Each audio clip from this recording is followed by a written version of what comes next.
Things are still happening. And we are right here for what's going on, folks. My name is Marcus Thomas, and welcome to Pro Fan Talk. We are here. We are getting it done. We will keep it 100, but we will leave the toxic on the bench. You already know how we do. I see my boy Bob 316, Doomsday Corner Sports. First out the limo. What's going on? Good evening from Arizona. Man, I hope y'all missed all them tornadoes and all that kind of stuff that was going on in the Southwest. Or is it just hot as usual down there? It's like always blue blazes down there, man. Different kind of heat, as they like to say. But what's going on, man? It is Thursday. We are back at it. And, yeah. Little bit of grinding going on. Still got some stuff going on in the news. Sixers are just about to get started, or tonight at 9. So they're going to get started. Y'all got the dry heat down there, huh? It's just starting to warm up here. So, yeah, we getting it up here too, but we still got a couple of crazy days. It'll probably dip down into the 70s maybe a couple more times, and then it's going to probably heat up on us. You know, I'm going to have to start watching how much I cut my hair so my head don't get burned and all that kind of stuff if I'm working outside in the yard, any things like that. What's going on, little G? I appreciate you, bro. Right off the bat, big fan of the Eagles 2024 season. Better. The Eagles did draft good, man. Eagles did draft good, bro. So that is one of the things we are going to talk about tonight. We got some people that we want to some of the new players we want to talk about. Got that new offensive tackle. He's kind of a project. You know, he is newly enrolled in Stoutland University. So we've got a 6'7" wide receiver that is legit. But we also got a 5'11" wide receiver that is even more legit. In my opinion. What's up, Dave Gates? What's going on, my guy? So we are in a good spot, man. And now y'all know what I heard, or not what I heard. You know what I said a couple of weeks ago. What I said was, as it exists right now, or when I said it maybe 2 weeks ago, whenever it was, as we sit right now, sight unseen, it is my opinion that the Eagles defense is better now than we were last year. And I believe that. I believe that Vic Fangio makes a difference. Coaching matters. I believe we got the right players to replace the bodies that we've lost. The leadership thing will come in. The leadership thing will come in time. I think the best person to kind of slide into a spot left by Fletcher Cox and Hassan Reddick would most likely be Devin White. Been to a Super Bowl, been to a Pro Bowl, got a little gravitas behind him. Had a rough year last year, but for other reasons. And maybe we'll find out. But the one thing I do know is if you know how to play, you know how to play. You don't forget how to play. That's why I'm such a big proponent of fall back a little bit on the James Bradbury, criticism.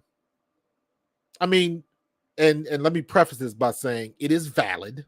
It is warranted. The way he played last year, I understand. I totally understand. But let's fall back a little bit on he sucks, let's get him out of here, and all of that kind of stuff. You do not forget how to play. You don't. Normally, if you lose a step, you lose a step. You still make plays, but now you're getting to beat a little bit more than normal. You don't fall off a cliff unless you're injured. But in this situation, again, this is my opinion, I think this is where coaching matters.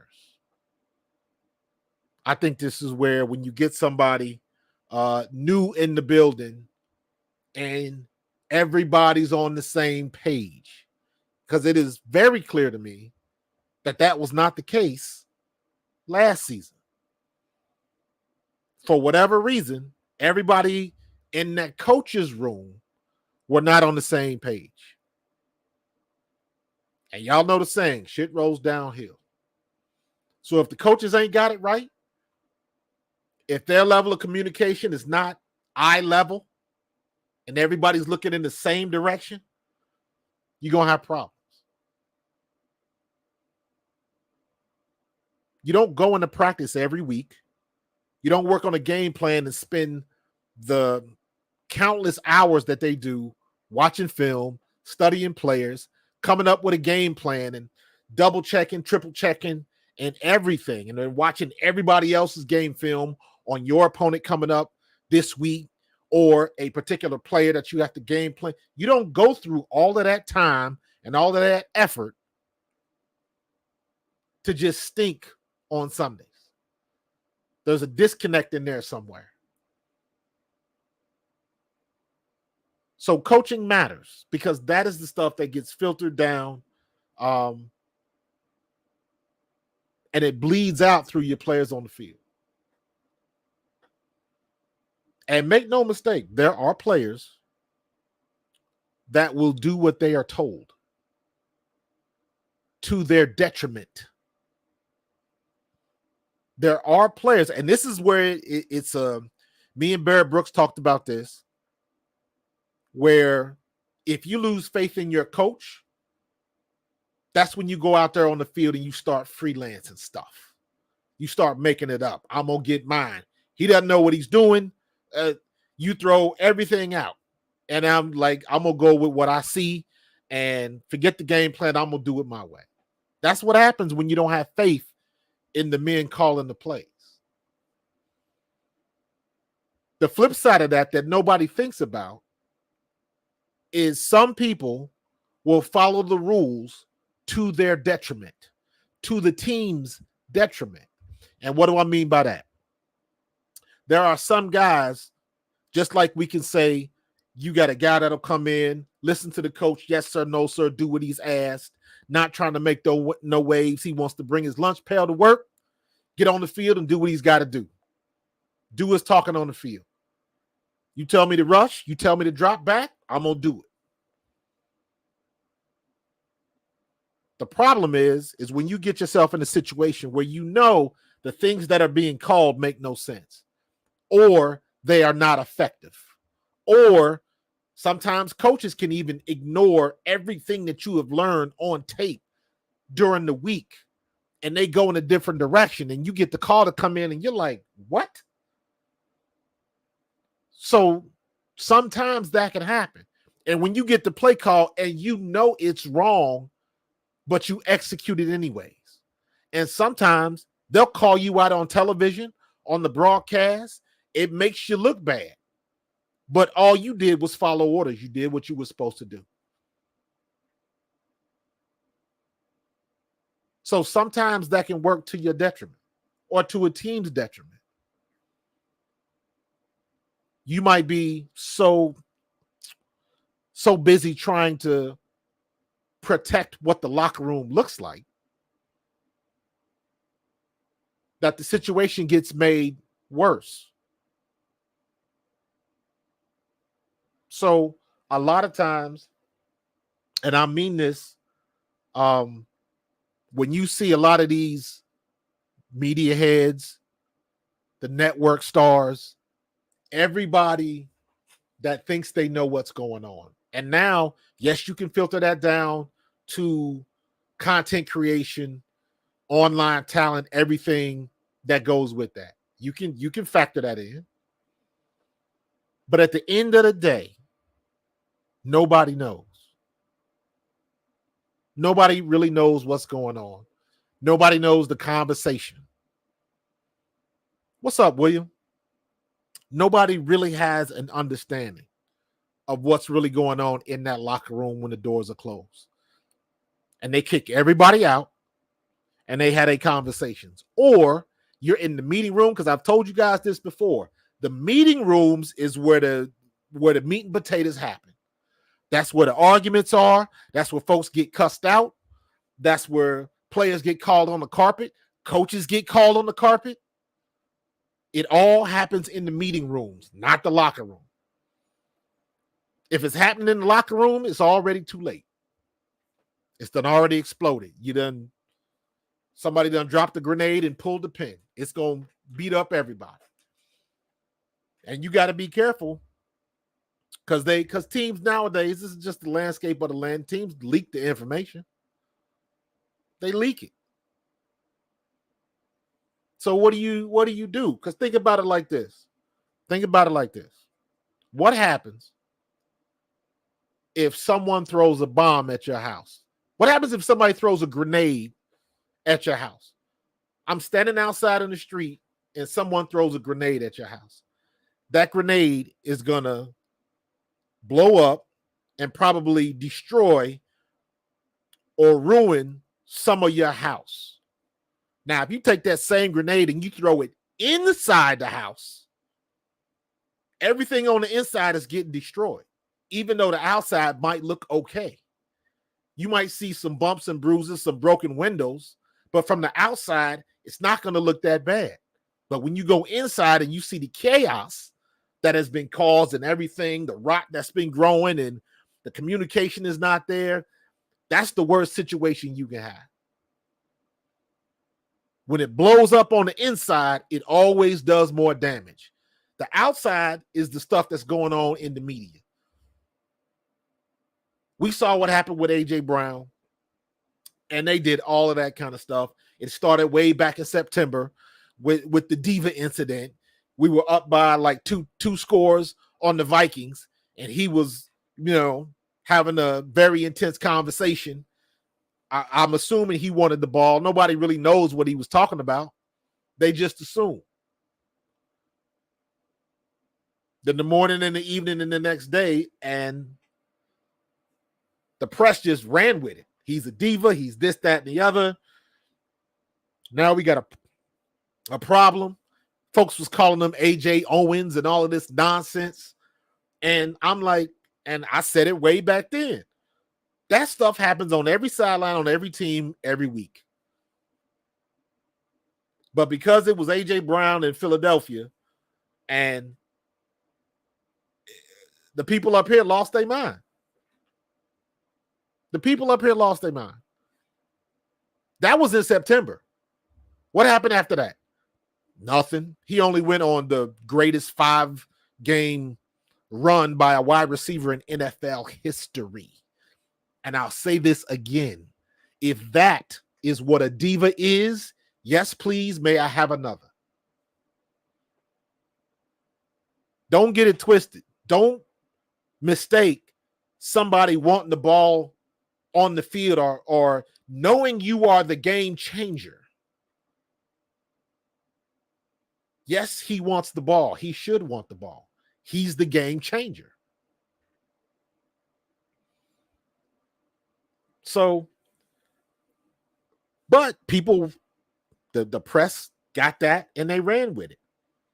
Then it was early January, it was right at the beginning of January. It was a locker room crisis between A.J. Brown and Nick Sirianni. And somebody ran with that. They was sources. They were stories about the schism in the locker room and splitting the locker room, and it was a hot mess. And it was all made up. It was somebody looking at a situation from the outside looking in, trying to decipher what was really going on. That's what it was. There was no teeth to it. But when you got to make up a story, you can only go by what you see. And that's what they did. That's exactly what they did. And it all proved it was false. Then a month later, he calls in the A.J. Brown calls in the WIP and he's, he pretty much takes him to task, and he was right. They make up the stuff if they have nothing. You got to come up with something. You got to come up with something. The problem is when you come up with something, most times you're wrong. Why do you think everybody blasted to the high heavens when somebody talks about a situation and they were right? Because most times you're not right. So when you get one right, you want the world to know. I said, you ever notice how people like who can I think of? Colin Cowherd does this a lot. He'll make a prediction early, and then he'll put something in his verbiage. He'll word it a certain way so he can always come back and say, hey, if you remember what I said way back, it's not what you thought. And you just set yourself up so either way it goes, I can look like I was correct. That's what they try to do. So all of this talk, and the reason why I'm bringing up A.J. Brown is because obviously he got his new deal since last we talked, and it was 3-year, $96 million extension, making him the highest paid receiver in the league. 84 million guaranteed. Now, mind you, that's somebody that was dividing the locker room. That's somebody that's a diva. That's somebody that doesn't have the team's best interests in mind. That's what that was. Because if we can give Howie credit and the Eagles organization for doing their homework on players, doing their investigations on, when they got Jalen Carter and everybody else passed on them because everybody just knew something was wrong. If you're going to give the Eagles props for doing their homework, you got to give them props for understanding what they had in the house, not what the neighbors were saying, because that's nonsense. Not all of that bull jive. And people making up stories. He's a diva. He's dividing the locker room. It was like, ugh. And then when they couldn't deal with that anymore, that's when they switched on Jalen Hurts and his personality. And he thinks he's better. And everything's changed. Personality changed since he got his contract. And this is like, you can't win. And A.J. Brown said it perfectly. Regardless of what I say, the people on the radio are going to have something to say about it. And most of it's going to be negative. And that he's exactly right. He's exactly right. But we got the guy. We got unquestionably, one of the top 5 receivers in the league. And we got one of the top 10 receivers in the league with Devontae Smith. And we got one of the top 5 running backs in the league with Saquon Barkley. So our offense is set.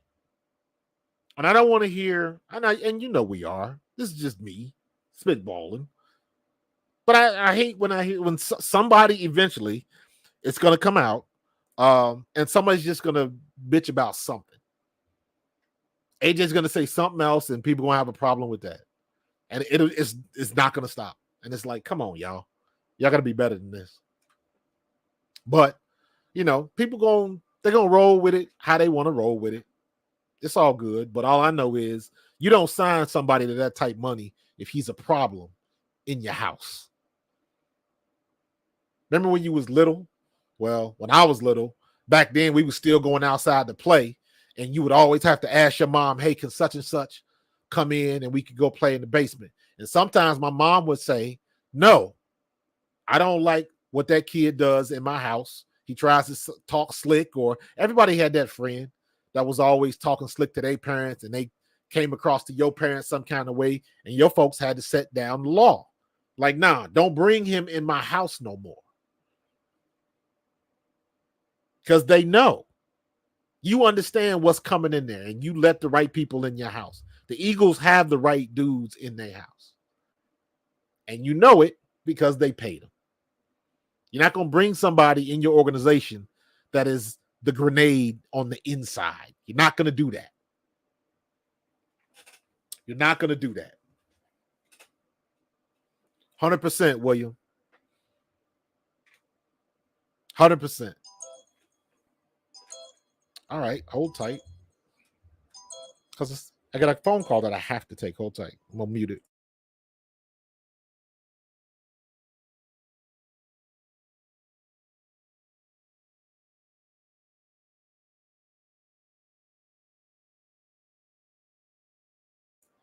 There we go. Had to make sure wifey was okay. It's all good. But yeah, man, you don't drop the bomb in your own house, man. You don't do that. So, happy we got AJ Brown. Happy that's resolved. We got arguably 4 of the best at their position. 3 on our offense. What's up, Cody K? Man, you ain't got to apologize that you late, dog. Come on, man. You had to mow the grass. Mow mine. I need to dethatch mine and put some more seed down. I got to figure out how to deal with all these damn carpenter bees, though. But in any case, but yeah, man, it's smart move by Howie. And he will be here through 2029. So we got 4 more years. And then when that deal is up, if he's true to his word and wants to retire here, you know what? If he's still producing, he'll take the hometown discount, because it seems to me like AJ Brown is the type of dude that understands where he is in all of this, his skill set and all of that kind of stuff. If like he seems to me like he's even keeled to the point where I know my value is being diminished. So no, I'm not going to want 20 million a year at 30 years old or something. He strikes me as that type of guy. So will be, by the time that comes around and Devontae Smith is on his second contract, Devontae Smith is going to be what, 27? Devontae Smith is how old right now? Uh-oh. Turned out my lights. Didn't mean to do that. There we go. Devontae Smith is...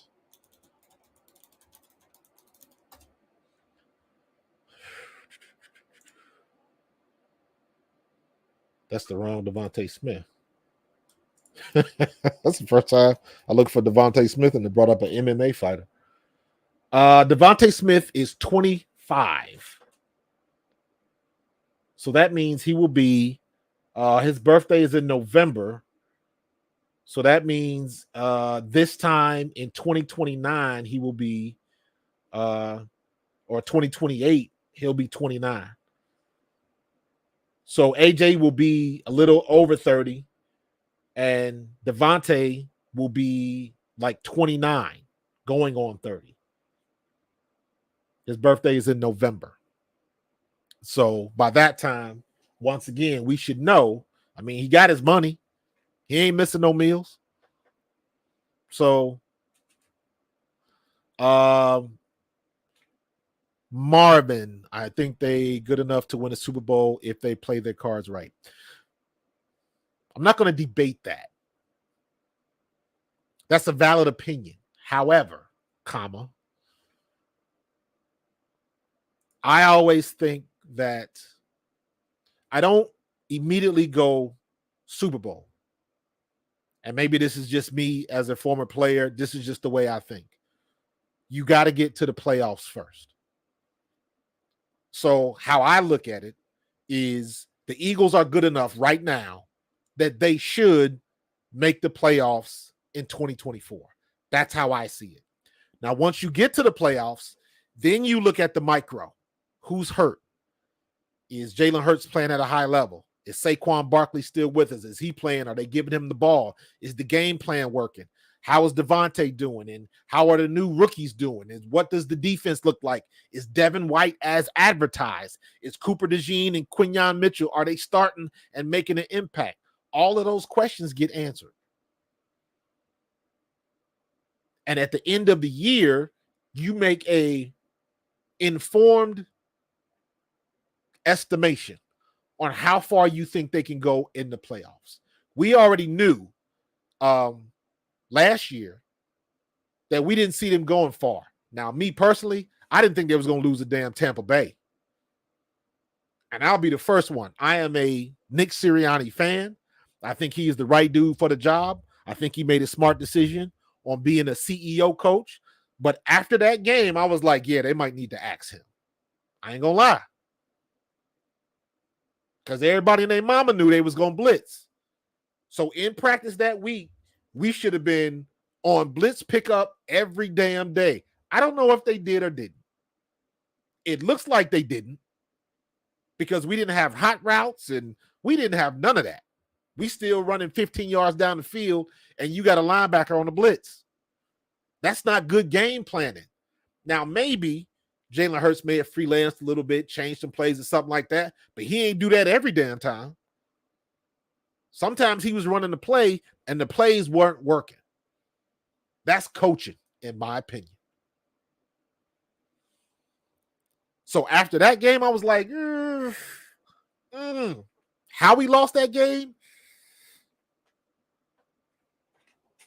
I wouldn't be surprised. But it didn't happen, and I'm good with that. We lose Shane Steichen, and it gets worse. What's up, Don Vaughn? We got Brian Johnson. We thought everything was going to be good because of the relationship he had, and he's known him for years, and this, that, and the other, and it didn't manifest. The NFL is hard. Just when you think you're safe, they pull the rug up from under your feet, man.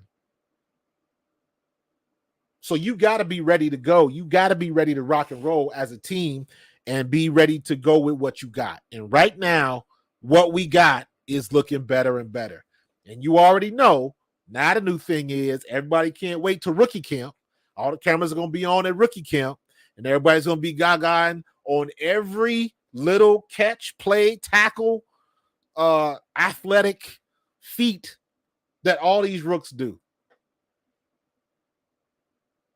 Quinyon's going to turn and run with a receiver, and they're going to be, oh, my God, did you see Quinyon Mitchell cover that guy? He looked phenomenal. And it's like all he did was what he was supposed to do. You're not going to really see much.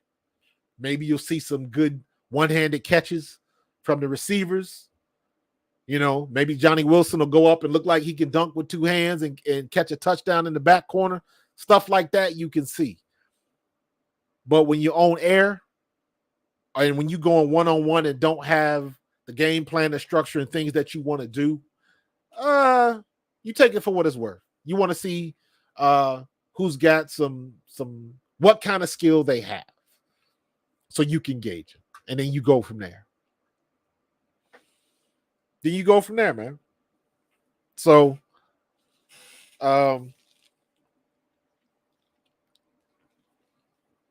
so let's not get too crazy. I know that's what's going to happen.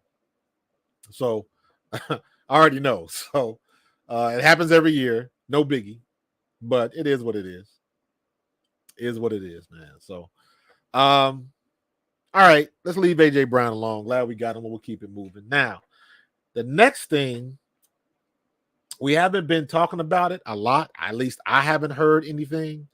Hold on. Don Vaughn says, so rookie camp is fun day? Nah. Rookie camp is the first time the coaches get a chance to see what they've invested in. That's the best way to describe it. You get a couple of second and third year vets that might show up. Now it's a little bit more in vogue for for some of the vets to show up. Like, I can see Jalen Hurts being at rookie camp. I can see Slay, maybe. I can see Britton Covey, Reed Blankenship, Sidney Brown, N'Kobe. I think Devin White might be there because you're going to have some of the guys that are past the rookie or new vet level. You're talking about third year and on. some of those guys come in, especially new guys that haven't been here. They come in to get a feel for how things are going to be run, because that's the first taste that these rookies get. Okay, you're in the NFL now. This is how we do it with the Philadelphia Eagles. So that's what they do. Understand, this is how we run practice. This is first session, first period, second period, third period. Each period is 15 minutes. If you do something wrong, we don't start over. They want to get kind of set the tone for the rooks to know what they expect. And then when they leave, they'll give them a playbook or a couple of, now they just give them iPads or whatever. Then they got the whole playbook on there. So every team does it a little bit differently, but basically it's to get all of the rookies and some of the new guys, some of the new signees, kind of get them used to what we're doing. I know a lot of people say they don't like to go, but usually they do. If you're a 5, 6 year, 7 year vet, they're not coming. They're not coming unless they're the guy that maybe he lives in town. Like if I would expect to see Lane Johnson there at rookie camp. He might show up and watch practice. I wouldn't see him participate. So Kenny Pickett will be there. All the backup QBs. That's why I think maybe Jalen would be there. Maybe he would be there to watch. Or maybe he would be there to participate. I don't know. So the veterans, the 4th and 5th year veterans, it's really up to them. A lot of times coaches will leave it up to them. And if some veterans come in and need work, a lot of times they'll come in and work. Sometimes the veterans will come on the field and they'll dress, and the only thing they do is, so they'll get in the rookie's ear. Like, all right, they'll dictate the playbook to them, because as a rookie, when you're in there, you don't know what's going on. You don't know what's happening. You're nervous. Every time you make a mistake, you think that they're going to cut you. The pressure is just ridiculous. Every time you think you make a mistake, you drop a ball, you fumble, anything you like that, you just think the absolute god awful worst, because you are that paranoid. Like if you make a catch, you thought that was the greatest catch in the world. For me, now it didn't happen in rookie camp, but when we came to regular camp, I told this story, I think it was last week. The first day in camp, I'm the first one on the field, and I'm tossing with Randall Cunningham, the same dude that I saw on Madden and on Sports Illustrated and on ESPN. And there are mental gymnastics that you got to get through. Like, that's Randall Cunningham. Yo, that's Seth. Yo, that's Eric Allen. Yo, that's Andre Waters. I used to knock people out using him on Madden. So, there's Herschel Walker. So you got to get through that mental hurdle of people being above you. And the people that understand that and get that the quickest, they're the ones that can kind of relax and kind of sink into what they're supposed to be doing. So there's a lot of mental games. They throw a lot at you. I remember I missed the first day of rookie camp because I had exams and I was scheduled to graduate on time. So I came in late, and the coach threw about 10 pages of plays. Now, mind you, a page of plays, you got about 10 plays on the front and 10 plays on the back. This is 93 now. So I got about 10 pages of plays stapled together. And he comes in and he throws a pack of 10 pages stapled together. And he goes, "This is what you missed yesterday." And I'm like, "Oh, okay. Then he throws another one down and it's like, "This is what you missed today." So I'm like, "Wait, what?" So what's up, Jason? What's going on, my guy? So it is they want to get you mentally ready, because they know you're not gonna remember everything. They know you're gonna make mistakes. They know you're going to go out there and you're not going to know what to do. And you just got to work your way through it. So that is the thing for rookie camp. So it's a very unique experience. Your first time and you running with people. And like I said, it's a little bit different now because now you got social media and there's always cameras everywhere. And now it seems like a lot of even if the vets and stuff like that, a lot of them will show up just to build the relationships with the rookies and just to, get them used to, like I said, whispering in their ear and like, okay, here's what you're supposed to do. Because I know when I was a rookie and I'm in there and I didn't know what to do, I'm looking back. I know Herschel was there one day at camp and I'm looking back like, dude, I don't know what to do. And he would run up there and tell me. And then here's the flip side of that. You got them second and third year vets. And the reality of it is that you are trying to take their job. And sometimes they are not very helpful.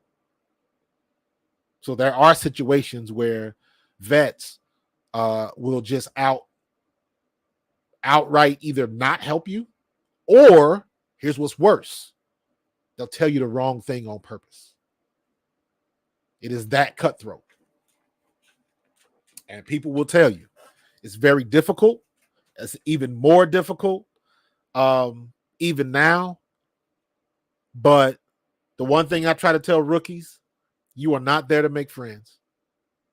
And that is, depending on what your personality is, it's very hard to keep to yourself because you got a roommate. Roommate is usually the guy you're closest with. And the worst thing that can happen is when you got that knock on the door at 2:00 in the morning and your roommate gets cut or something like that. And then nobody knows, or somebody you became friends with on the field. And then you go to morning practice and they're not there. And you like, yo, man, he better hurry up before he late and get fined. It's like, nah, dog, he got cut. What? 2:00 in the morning. Knock on the door. Bring your playbook. Get packed. And they do that early in the morning because they don't want to embarrass people. And that's rough, man. People leave crying. That's your dream. And you get that. You avoid that knock on the door. You avoid the knock on the door, man. Rough. 2 in the morning, 5 in the morning, however they want to do it. Every team does it differently. But what they're not trying to do is embarrass you. So what they do is out of sight, out of mind. So they do it at like 4 or 5 o'clock in the morning. So you are out and you don't come to practice. And like I said, out of sight, out of mind. So you don't think about it until you're like, where your roommate at? You ask that question, and the dude look down and just like, and you're like, oh, damn. And that's how it go, man. And luckily, my rookie year, I never got that knock. My second year, I didn't get that knock. I got the phone call because I made it the second year. I made it all the way through preseason, and they cut me after preseason. So, lot of mental games you got to play to understand where you are, to understand where you fit. I hate the fact that Roger Goodell is trying to extend the season to 18 games, and he wants to eliminate the preseason. And I hate that because sometimes in preseason, that's the only time where a rookie can shine. If you got a rookie coming in there or undrafted free agent, every time you get there, you trying to make a play because a lot of times rookies get out there, like me as a running back, every time I'm getting out there, I don't want to be blocking. I want to get the ball. I want to go out for a pass pattern. I want to shake somebody. But there was guys that used to read the playbook, and they would try to get in when they knew the running back was going to get the ball. And our offense was, depending on if they were strong and weak, would determine whether or not I was a halfback or a fullback. If they run in a certain play and they decide to run it on the strong side, and I just happened to, because we ran split. So if I'm the running back on the right side and the tight end is on my side, that means I'm the B back, I'm the fullback, which means I got to pass protect. I'm 200 pounds. Stuff didn't make sense. When you got somebody behind me that's like 220, 230, that's the fullback. But nah, they didn't do it like that. And you just got to deal with it. First time I got my bell rung with my NFL moment, people like to say, was I made it to the third preseason game, which was in Cincinnati. I got a chance to play in front of my hometown. That was my biggest goal. And I got to stay on the team so I can play at home in front of Cincinnati, play in front of family and friends. And I did. And I had a pretty good game in Cincinnati. But all I know is somebody, I can't remember to this day who it was. It was the Mike linebacker that was blitzing the guard center gap on my side. And I had blitz pickup.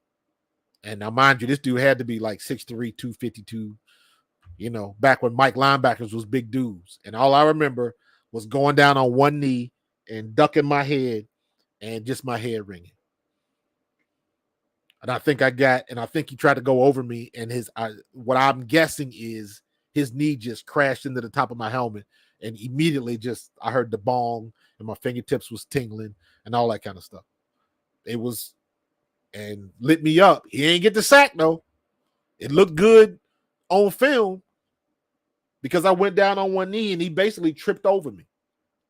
So I did what I was supposed to do, and they give you props for that because it's like, you know, you do what you got to do to keep him from getting to the quarterback, basically. So, and I'm saying that to say, you got to figure that out in preseason games against somebody else. You can't do that in camp. It's just, you can figure out some things, but other things you just need to see it at game speed. Camp, and regardless of how much you try, camp is not game speed. They go fast as they possibly can, but it just gets ramped up another level when the lights come on. So, yeah, it's a lot of mental games. A lot of mental games. The guys that can understand that playbook first are the guys that have the best opportunities. Obviously, the leash is longer if you are a first round or a second round draft pick. If you drafted in the first 4 rounds, your leash is long. You can make a little bit more mistakes. And the best thing you could do is understand that coming in, especially if you are an undrafted free agent. That's the best thing you can do, is have that understanding that at any point in time, regardless if I'm good or bad, they can cut me. I've seen people perform phenomenally in camp and get cut because they was an undrafted free agent and you had somebody else who was under contract that they can't cut. So they had this dude been balling in camp, catching everything, shaking everybody, and they cut him. If anybody want to look back, go back and look at Jimmy Smith for the Jacksonville Jaguars. Go look at the type of career he had with Jacksonville. We were rookies together in Philly. Philadelphia cut him. One of those things. Sometimes it's favoritism, or they just like one person more than another. There is a little nepotism and stuff like that does happen. This guy knows this coach, or this coach knows this guy's family. That stuff does happen, and it sucks because there are going to be people in camp that ball the hell out. They are going to put it down, and they are clearly the best person at that position, and they're going to get cut because it's a numbers game, because they got to let that person go because you got another draft pick that may have been 3rd or 4th round, but he counts $8 million against the cap or something like that. You got to take that into consideration, and it is not fair. And that's the part of the game that sucks. There are plenty of people that should be in the league that aren't. There are plenty of people that are in the league that shouldn't be. And it sucks. And it sucks because it's not fair. But That is the nature of the beast. And that is what you sign up for. And at least you get other options. Now you got UFL, you can still go CFL. And now they all pay a lot more than what they did back when I played. UFL is paying good money. The World League, when I played, back in 95, 6, and 7, you could get by with what they were paying. But now they probably make, 2 or 3 times that. So not mad at it. That's just the way that it goes. So I wish I could have been a rookie for a year and made $750,000. I wish. I wish those days, man. So, how did we get on this subject? Oh, we're supposed to be talking about the Guardian caps, man.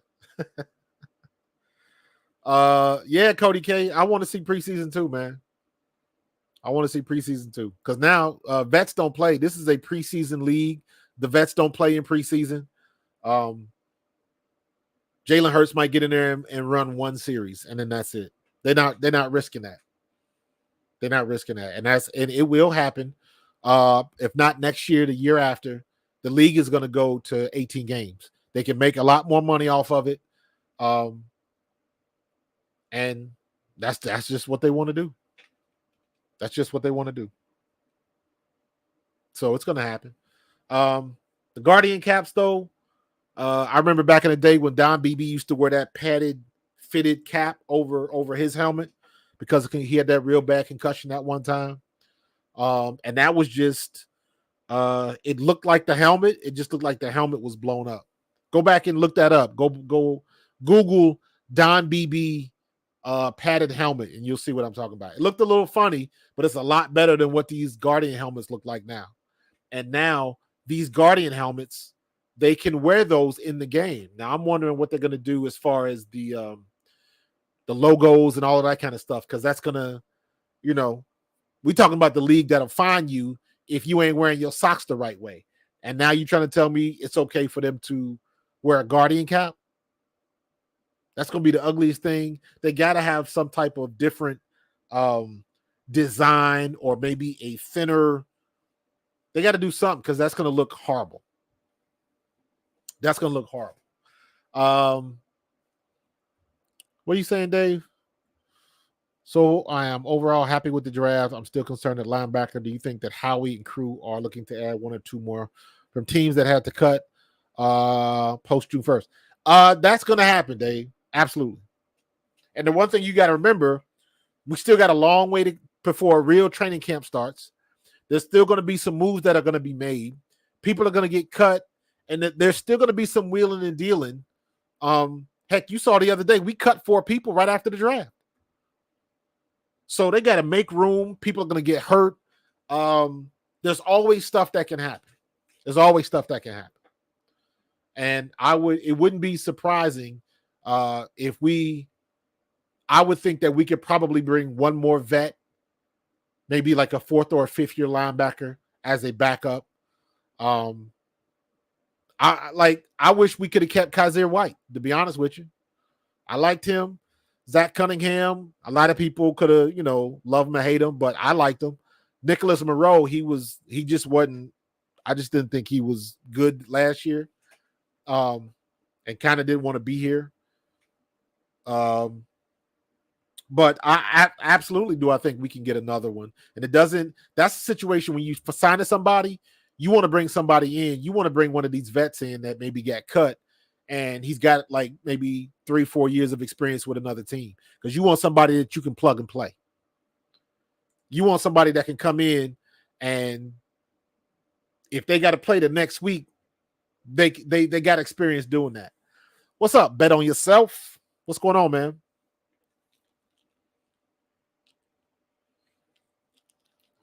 So, yeah, Trevor Keegan is looking pretty good. Listen, man, that's the one plus that we have right now. Anybody that we bring in, if they are enrolling in Stoutland University, they're going to leave with a degree. Believe that.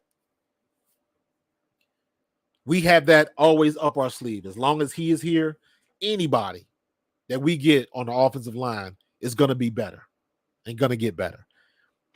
He done made so many millionaires, it's not even funny. Because he can take the average and make them above average, and everybody can't say that. So everybody can't say that. Hey, Bet on Sports, man. I watched some of your podcasts the other day, but you didn't have your comments were turned off. But yeah, man, anybody that comes here that enrolls in Stoutland University is definitely gonna get better. So we are happy with that.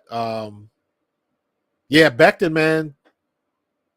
Becton, that was a good get. That was a good get. And apparently, Stoutland wanted him. Stoutland's going to try to redo because he had a couple bad years. And I looked at his stats from last year. They were not good. He is a big boy. But, hey, just because you big don't mean nothing. Trust me. We used to have a phrase back when I played. We used to say, lift like Tarzan, play like Jane. So we had some big guys. Just because you big don't mean you can play. Just because you big does not mean you can play. So I've seen some guys on offensive line and big draft picks, and they got out there on the field and they just got used. And you would look at them like, dude, what were you doing in the weight room? How did you become all SEC or whatever conference you were in?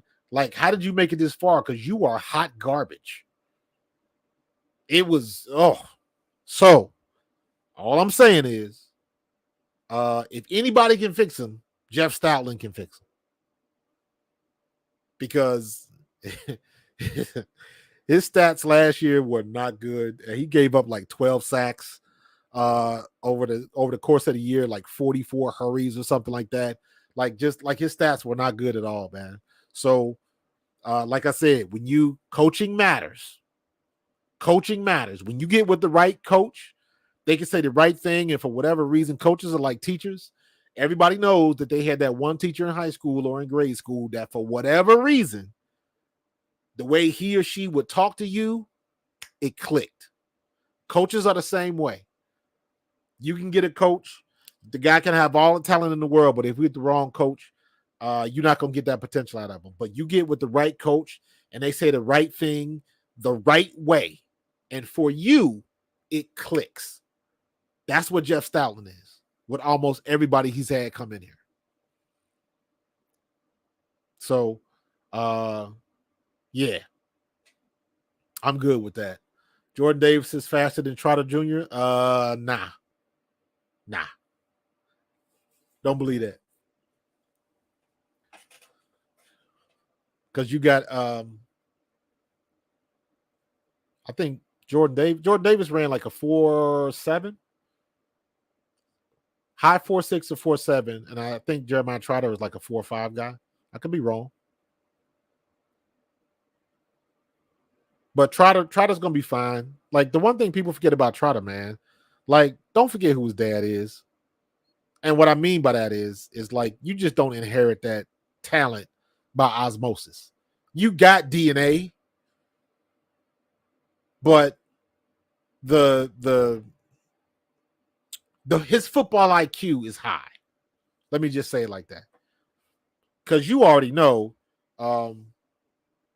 Jeremiah, if this kid was playing linebacker, he gonna pick up some habits. And don't think that Jeremiah ain't dropped some nuggets in his ear and taught him how to watch film and taught him how to do this and taught him how to lift and all the things that he did, he wanted him to do to be successful. You already know the kid's football IQ is above average. The same thing with Brennan Rice. The same thing with Lad McConkey. The same thing with Christian McCaffrey. There's a reason why all of those guys are above average. Because they've been living that lifestyle for so long and they understand what it is that they got to do. So it's it's good. Yeah, man. Trot Jr. is gonna be he'll be fine. Trot Jr. is gonna be one of them guys where once he learns what he needs to do, he'll be fine. Yes, McCaffrey did go to Washington. I was hoping McCaffrey was gonna fall to us. Because again, once again, proof that mock drafts mean absolutely nothing. It was I was hoping that he would fall to us. We could have had a chance to get him, but the things dropped where they're supposed to drop. But he's going to be another one that he knows how to work. He knows the ins and out. He knew how to read a defense before anybody else did.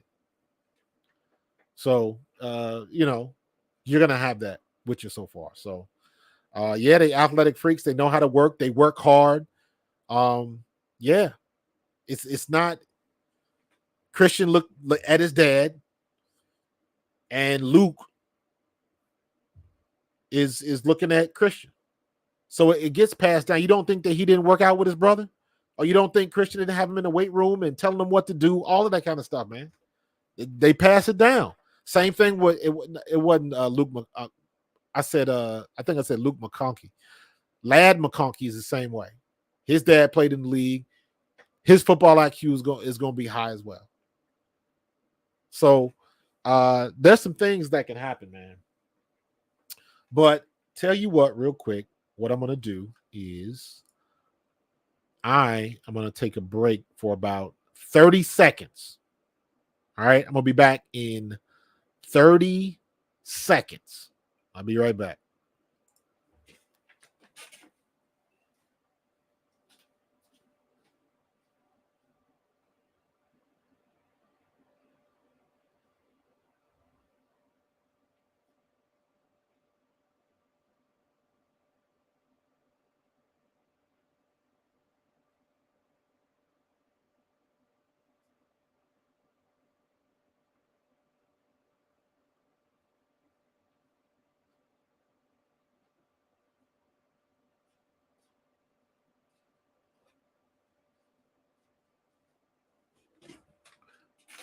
And I'm back. I was quicker than 30 seconds. I got to be faster than that. So, yeah, man. Everybody talking about Cooper DeJean's highlight tape. I saw that. I mentioned that in one of the videos I put together about that a couple days ago. He's an athlete, man. He's a legitimate athlete. And when somebody says he's a Swiss Army knife, he can play nickel, he can play corner, he can do press, he can come up and bump you man to man, or he can be a safety. He's that fast. He's got hops like that. Baby Debo, except on defense. Yeah, I hear you. He's got that type of athletic ability, and I don't understand why people were shortchanging him. I don't understand that at all. I guess they were worried about if he was he had the injury, because I was worried about that, because I was like, okay, I know this kid is good, but let's see what happened with that injury. Yeah, man, we got a couple of cross trainers. Cody K. We got a couple of guys like that. I believe he played quarterback, and then you got that kid Jalix Hunt. He was a safety. He went to Cornell as a safety, and somehow got switched around and blew up. And now he's a 260-pound defensive end that runs a 4.6. So you never know, like, what happens. Like, for instance, I use like my buddy Willie T. Willie T was a quarterback in high school and a safety, but they can move him around, because when you tall and fast like that, or you just got, I tell you what, the one thing with Cooper DeJean, ain't nobody gonna out jump him. Maybe Johnny Wilson, but he can hold on. He got some bunnies, man. He got some hops. So he's fast enough. He's quick enough. He's a physical guy. We got a return guy. So I tell you who might be worried is Britton Covey. So we'll see what's going to happen, man. You saw Richard Sherman talk about Quinyon and Gene. I didn't see that one. It's like a safety. Yeah. Yeah, Cooper is a smart. Both of them are really, really smart players. The good thing about Quinyon Mitchell is he is a 4-3 guy. He is a 4-3 guy. I know we get all, everybody lost their mind when you saw Xavier Worthy run that 4-1, which is ridiculous. That is incredible speed. That's not elite level. That is incredible. That's otherworldly. But he's a 4-3 guy, a low 4-3, 4-3-3. When you run it 40 times, if you are below that 5 mark, 4-6-5, 4-4-5, 4-3-5, 4-2-5. If you below that 5 mark, that means you're closer to the other way. He's 4-3-3. So he's fast. He's elite level speed. So he can cover. He's physical. He's strong. Have you seen the video of him squatting? Have you seen the video of him? Let me see if I can find that. And if I can find it, I'll bring you in with it. But that was impressive.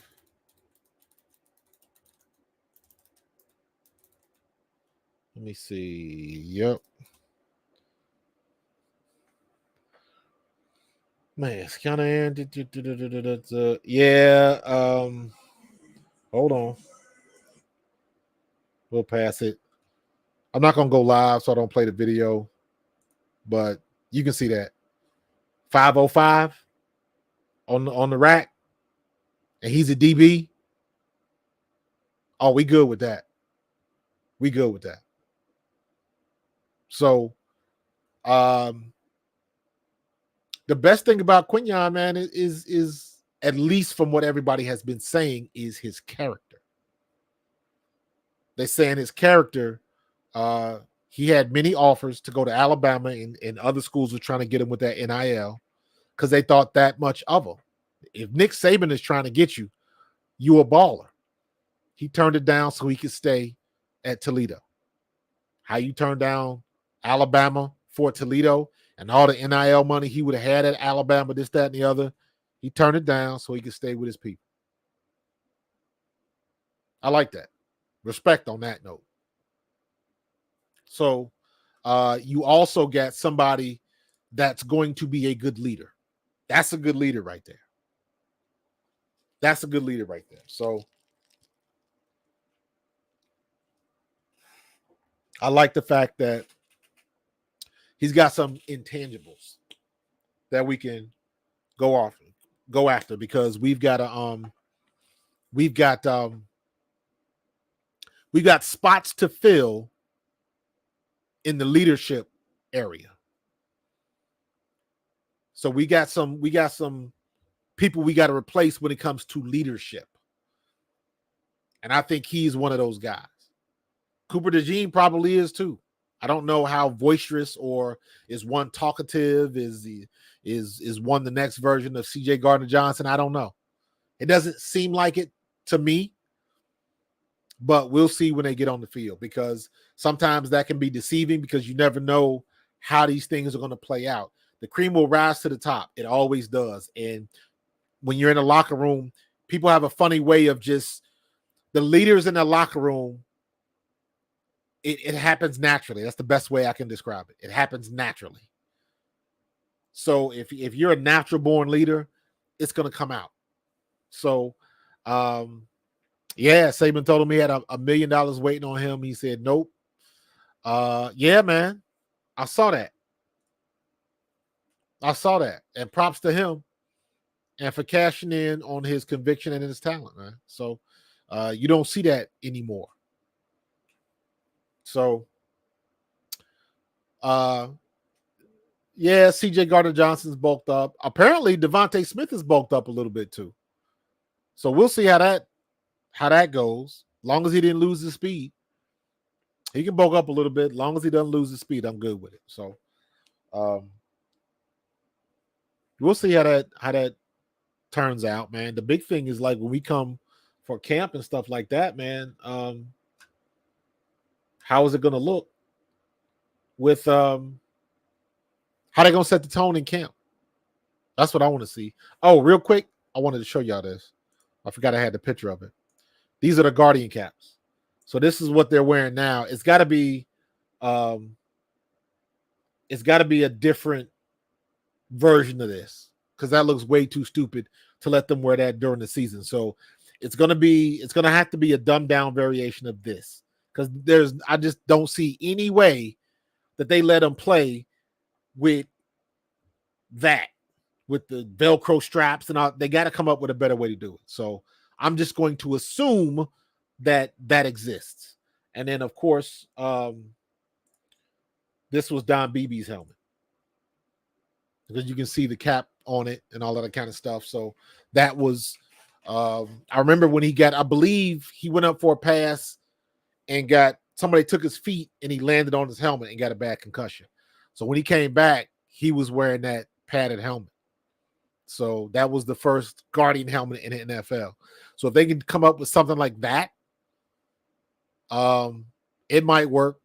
But that other stuff, man, how they gonna do that with the logo? And again, if they finding people for the wrong socks, how you gonna let them get away with that ugly ass helmet, that thing on top of it? So I don't know. I have to see it to understand it. Yeah, that's gonna be very interesting to see what they do when the camp comes along. So we'll see what's gonna happen. So get rid of that. But we got we were looking at, or I was looking at the NFC, the draft grades, all of the draft grades. Yeah, at least they painted it like the helmet. Yeah. It still looked funny because I remember seeing it. I remember when it happened, and I still remember it looked funny, but nobody raised any bones about it. It did what it was supposed to do. So, but I was looking at the grades, and it seems to be the consensus that we got either an A or A+ grade for the draft. Howie once again knocked it out of the park, and we had I don't know what it was. What was it? We got an A grade. Let me see. Carolina got an A grade. There was a lot of A's. The Redskins, and I'm particularly looking at the teams in the NFC East. Let me see. And this is from WalterFootball.com. You know what? I can bring y'all into this. So this is from WalterFootball.com. And so we got the Redskins in our division. They got a B- grade. The Patriots got a B+ grade. Arizona got a C grade. Now, see, I had another site, on the NFL site. Let's just look real quick. So hold up. Let's go back.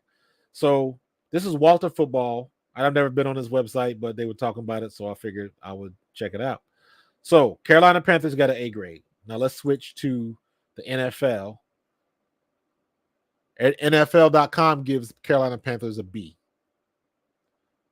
And it's just funny, once again, everybody's opinion. Opinions are like assholes. Everybody got one. So now let's go back to Walter.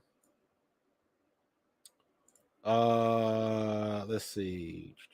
Washington Redskins get a B on Walter. And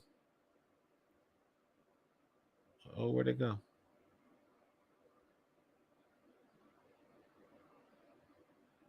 Oh, this is a different order. Is that the draft order? Or is how are we doing this? Carolina Panthers. I don't know why they did it this order. Weird. So Carolina, Washington. What did Washington get here? This is an automatic, right? Seattle. Washington got A-. So NFL.com gives them an A-. And by the way, are y'all worried about Jaden Daniels? He's in our conference. Are y'all worried about him? We'll see. We'll see what it looks like in camp. So, yeah. Then you had Arizona got an A. You don't know how to feel. Okay, New England. Let's go. Let's stay in our division. The Giants. Giants got a B- grade on Walter football, and the NFL gave him a Steelers, Eagles, New York Giants, a B+ grade. Okay. Malik Neighbors, Tyler Nubin, Andrew Phillips, Theo Johnson, Tyrone Tracy Jr., Darius Masao, B+ grade. And then who's next? Redskins. Oh, Cowboys. What are the Cowboys? Cowboys, I believe, got a B.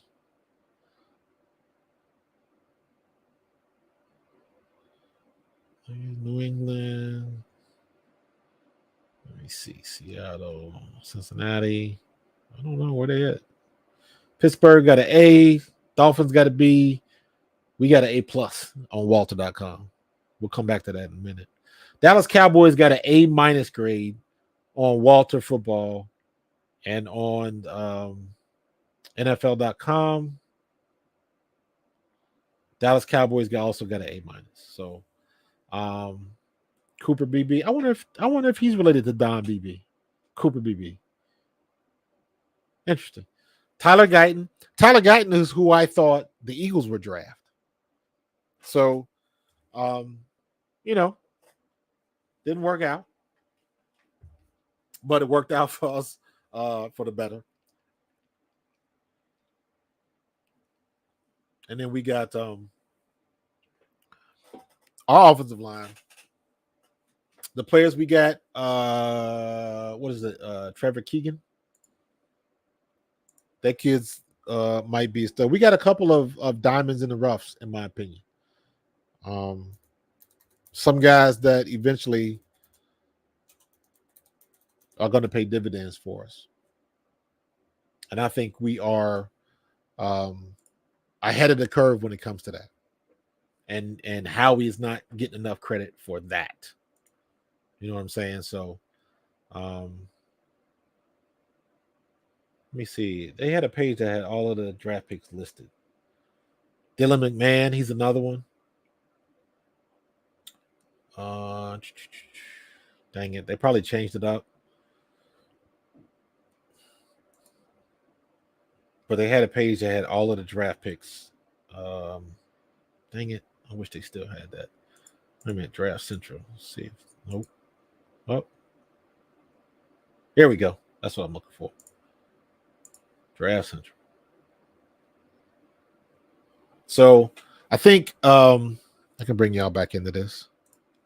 I think Jalix Hunt is going to be a diamond in the rough. Just because he has no expectations. He does now because he was the third pick from the Eagles. Shipley's he'll be fine. A lot of people weren't so happy with Shipley. What I watched on him, I liked because I like running backs that get north and south. But he is explosive and quick enough to make you look silly. He can break your ankles. So a lot of people were down on him, and I didn't understand it. Aeneas Smith. Somebody put in the chat that his tape was crazy. I agree. He's going to pay dividends. It all depends on where they use him.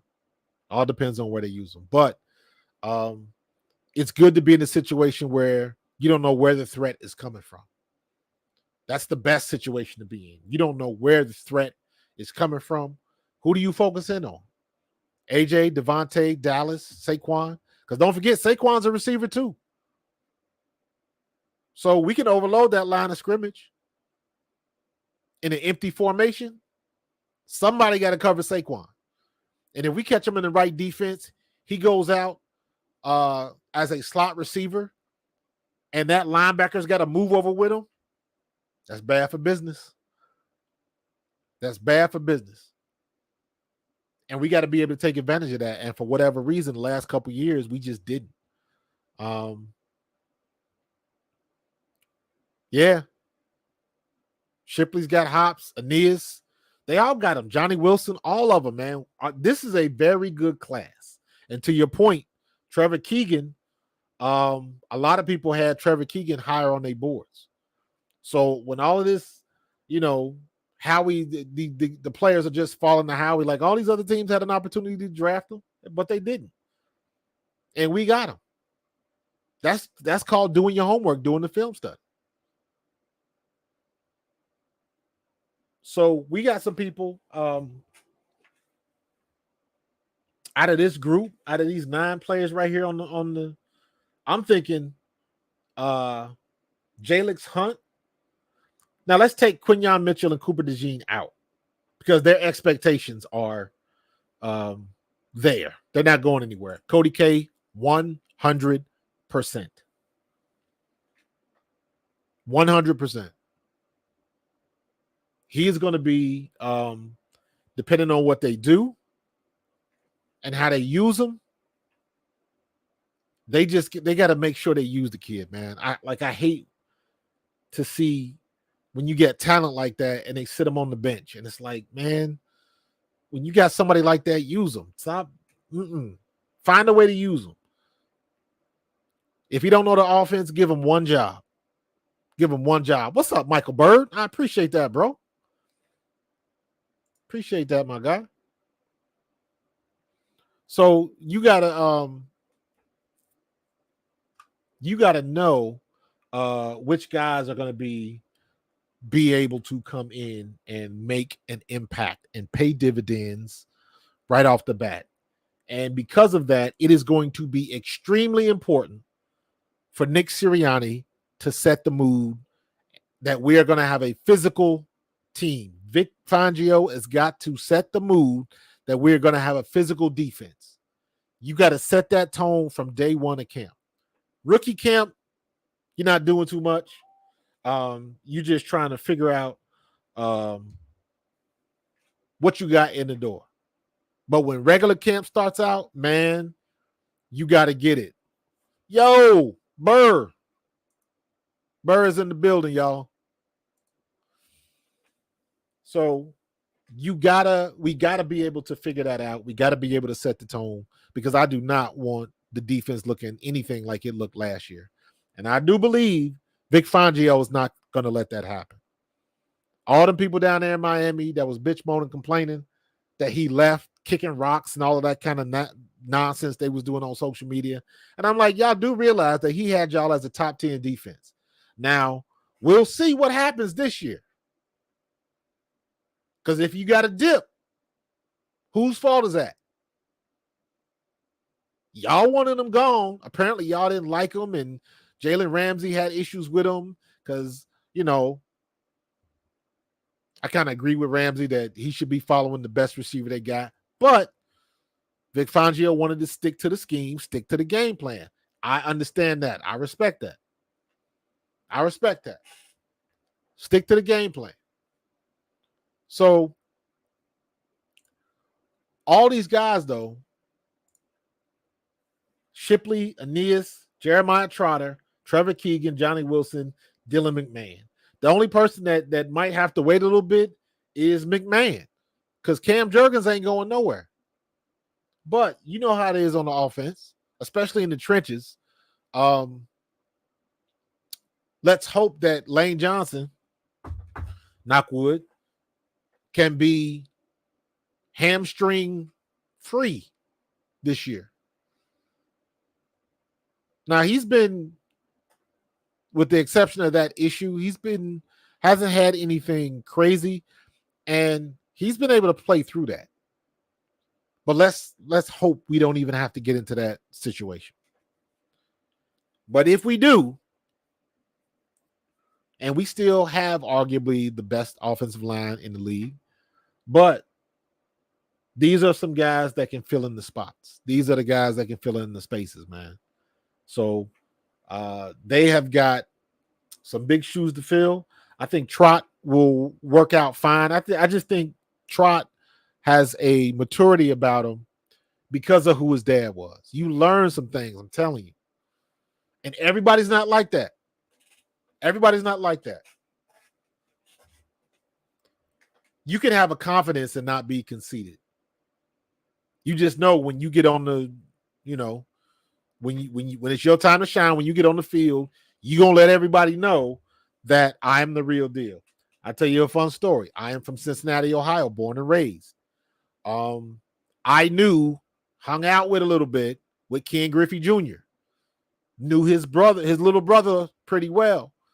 But we played against each other in high school in football and baseball. He went to Cincinnati Moeller. I went to Cincinnati Princeton. We were high school rivals. He was a year ahead of me. My first experience with college scouts, take that back, with pro scouts, was at a baseball game my junior year. I was a catcher and third base. We played Moeller, and that was the first time I'd ever been somewhere where you saw, like, nobody came to we were a football school, not a baseball school. And the stands were filled with scouts. And I'm like, why are these guys, whose parents are showing up with stopwatches in a notebook? These were all pro scouts taking notes on Ken Griffey Jr. And when I tell you he showed up and showed out, he showed you why he was the first pick in that draft that year. He showed you why he was that good, why he was a Hall of Famer. We knew it in high school. As a matter of fact, I went to school with King Jr. in grade school. He was like in second, third grade. Me and my twin sister were in kindergarten first, and his little brother, Craig, was a year behind us. So we would all play kickball together. And as funny as this sounds, even then, in the second grade, he was the only kid that could kick the kickball over the fence. He was just different. And we knew it. Fast forward in high school, he hitting balls that would go out of major league ballpark. You just knew it. You knew what you had, dude. And we got some of these guys. I think Quinyon Mitchell is a guy like that. You know what you got. You know he's going to be good. Just put him in the game. Let him make his mistakes early and let him get acclimated, because the sooner he gets acclimated, the better we're going to have him for the long run. South Jersey D, absolutely. Every time you say Princeton High School, you put a hand over your heart. Class of 1988, 1987 state championship. And we were the 12th ranked team in the country that year, my senior year. We wasn't no joke. Princeton High School, baby. Put your hand over your heart every time you say it. Represent. South Jersey, who you know from Cincy? You got people, you got family in Cincy from the crib? I used to live in up in Sharonville, but more up to Blue Ash, where we lived. I could have went to Moeller, Princeton, or Sycamore. If you from Cincinnati and you know the landscape. So, but yeah, man, shout out to you, man, for recognizing the Princeton Vikings, baby. But yeah, man, I used the situation with Griff because you knew he was a star. Quinyon Mitchell has got that aura. He's got that vibe right now. Like, you know he's going to be good. You know Cooper DeJean is going to be good. You know what I mean? So, like, I can't wait, man. I think Johnny Wilson, 6'7", man. I'm liking that, dog. Liking it. Want to see more of that. Definitely want to see more of that. Japanese. Okay. My dad used to work for Ford when I was in high school. He worked at the Ford plant in Sharonville. Matter of fact, it wasn't too far from the high school. But he wasn't. He was a glass. He sold glass. He sold industrial glass for Ford. But that's where his office was. So yeah, man. Yep. Small world, bro. Small world. Hey, if you work in Sharonville, man, do me a favor, man. Send me some Skyline chili, bro. And you can send me some La Rosa's pizza while you at it. Thought I wasn't gonna mention that? What? Come on, son. But yeah, man, we got it going on, man. We are in a very, very good place. And again, thanks again to the Wizard of Philadelphia, Howie Roseman. Man, I keep forgetting I've got to save I got to create a slideshow with all my pictures with Howie Roseman. There's like my tribute to Howie Roseman. Just over the years and alumni events and stuff like that, taking pictures with him. My favorite picture, actually, it's a video clip. I ran into him at the Super Bowl parade, where all of the alumni were in the museum, and we would I saw Howie coming out, so he took about 10 seconds, and I said something to him because like, yo, he called it in preseason. And he said he was going to take us to the Super Bowl, and he did. So yeah, man, when you get results like this, and I saw the stuff from Nick Wright and all that kind of stuff talking about Howie Roseman, basically saying he gets lucky, he didn't do anything out of the ordinary, and it's like, man, y'all can hate on him if you want to. You can throw shade on him all you want, but that dude is the Wizard of Philadelphia. There's nobody in NFL that is as good a GM as he is. Point, period, end of paragraph. There's nobody.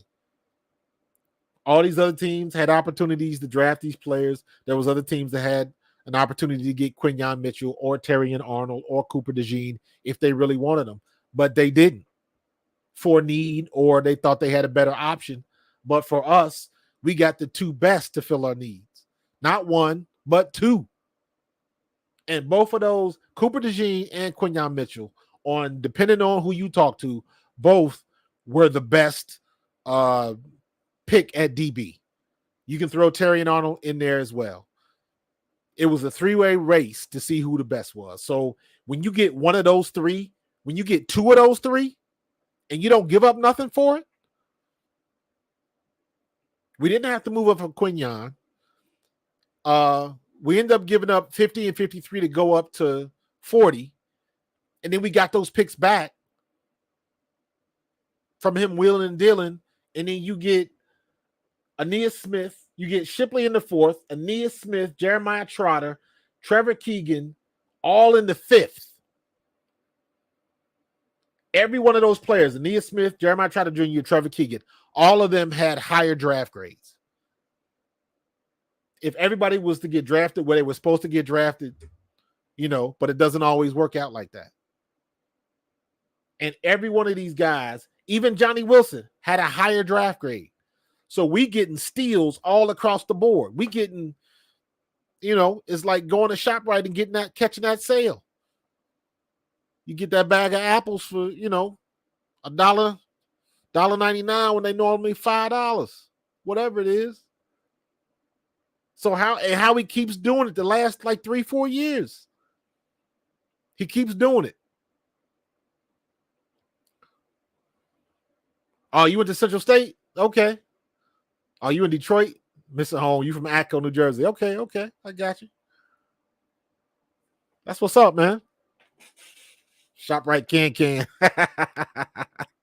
Absolutely, dude. Absolutely. So, damn, man, you got me talking about every time I talk to somebody and I mention either Skyline or La Rosa's, man, immediately I get hungry. And I'm hungry right now, man. I'm about to put that on the list. I'm about to hit Amazon, get some of them little hot dogs and them little buns, man, and make me some Skyline chili dogs. That's what's up. Next time, if I ever get a chance to talk to Jason Kelsey, if I manage to see him at an alumni event or something like that, we're going to have a conversation about some damn Skyline chili. That's a fact. That's a fact. You spent your summers at Atco. Atco closed now, man. They closed it, man. A lot of people wasn't happy about that, but it wasn't making no money. And people just ain't in the cars like that anymore.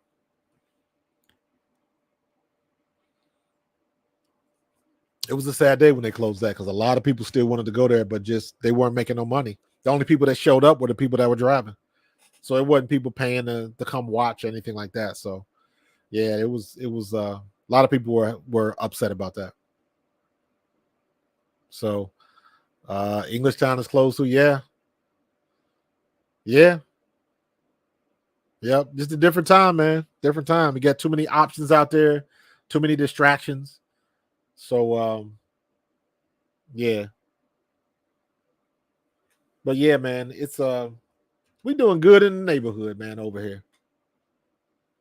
We doing good in the neighborhood. Let me ask y'all a question, man. So everybody in the chat. Everybody in the chat. I've been thinking about this. It is 8:30 right now. So I am contemplating, you let me know. I am contemplating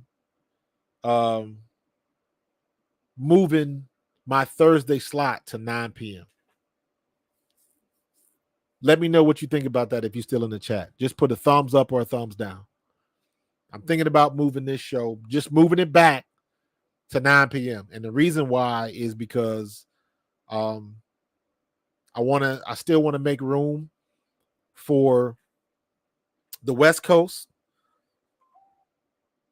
And I'm still talking about I want to be able to have all my shows at the same time. So it'll either be 9 or 9:30. I'm thinking about 9. Because you have 2 kids that are wild. I thought about that too, man. You know, people got to put their kids down, spend time with family, things of that nature, man. So I'm thinking about doing that. I'll definitely have some more information about that. Looking to change some things. I just got a whole bunch of new graphics that I got to implement. So I got a lot of stuff that I want to do. So yeah, just making some changes, man. Just trying to figure out ways to get better. One of the things that I am going to do, I got to get a mailing list. So you got to get up at 4:30, Jay. That sucks, bro. Whew. Good Lord. Yeah, I got to figure it out, man. I got to figure it out. I got to get a mailing list so everybody that joins the channel, I want to start putting the mailing list together because if I start, put a website together and put some more content there, that way I can keep track of people and when somebody joins the crew, we can still pass on information and things of that nature. And real quick, South Jersey D, hold on for a second, bro. I got to hook you up. Because got to give you the wrench, bro. Especially if you represent Philly or if you represent Cincinnati. Let me see. Where'd you go? South Jersey D. There we go. Got to give you that wrench, bro. You representing the crib? That's what I'm talking about, bro. That's what I'm talking about. Bro, I got to give you one too, man. You've been showing up and showing out, and I appreciate that. You got that wrench that lets me know you like family, son. Michael Bird, thought I was going to forget you? Come on, son. That's what I'm talking about, man. Got to keep the family together. Got to keep this family growing. So, but yeah, man. So that's what I'm thinking about. I got some stuff. Thinking about going a little bit later. And we're gonna keep this thing going, man. Trying to make it grow. And plus, when I get the mailing list, I can have more interaction with you and get better feedback. That way it can come through the email and I don't have to wait until I'm always online or something, especially because I am always looking. I'm always looking to do some things different. I'm always trying to figure out how I can be better and be better than what everybody else is doing. And I like what everybody else is doing, but I got to find a way to stand out, man. So, but yeah, I'm going to get up out of here, man. We've been rocking for about an hour and a half. So, I'm going to get up out of here. Y'all have a good day. The chat has been live. I appreciate everybody from coming in. Jason, South Jersey D. Fun talking about Cincinnati, man. I appreciate that. David Gates, Cody K, Bow 316, as usual. Burr, Michael Bird, everybody that came through, man. Bet on Yourself Media. I appreciate y'all, man. So I'm about to get up on out of here, man. I'll probably be doing it again tomorrow night because that's the first preseason game of the WNBA. So I'll be streaming the scores of that and be talking about that a little bit. And then, of course, I'll be back on Friday. So we're going to get it done. Do what you got to do. Y'all be safe out there. I appreciate you as usual, and I will see you in the next one. Go Birds.